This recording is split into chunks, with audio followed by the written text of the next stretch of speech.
Ipanumpa kong ditikabian ug pagahuktan ko ang tanan. Ipanumpa kong di gyud ko mubuhi ang kinabuhi ko kanimo lang.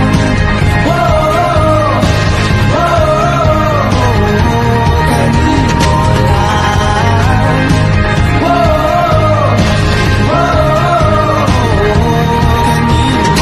Saksi ang langit sa mga mata ko nga di gyud kapuyon ug ang akong dughan.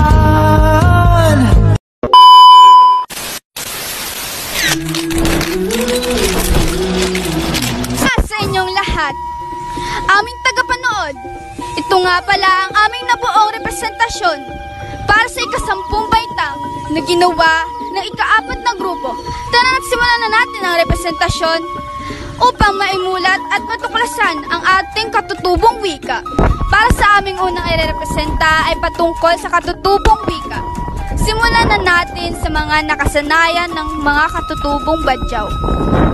Alam nyo ba, ang mga katutubong badyaw ay naninirahan sa kayamanan ng dagat?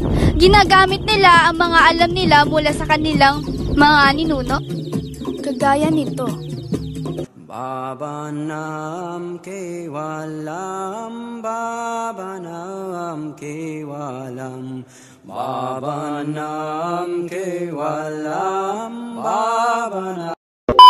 Alam nyo rin ba na sila ay araw-araw nangingisda para sa kanilang pangkabuhayan?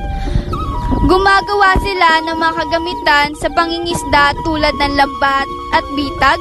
Katulad naman nito.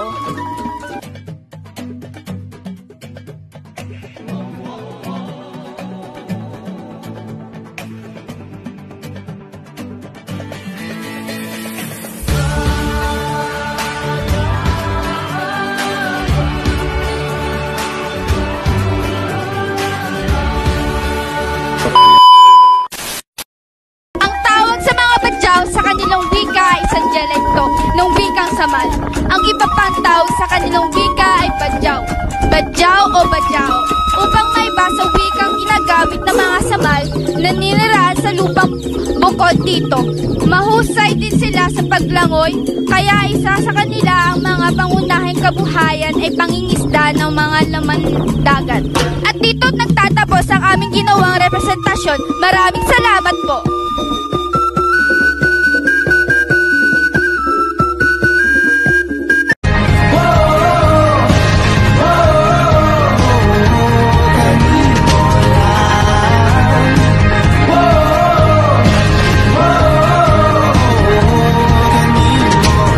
Siyang langit sa mga mata ko nga di gyud kapuyon ug ang akong dughan. Kanunay ngalan mo lang ang sangpito di ko magduha-duha og tikang kung mahulog ka andam ko.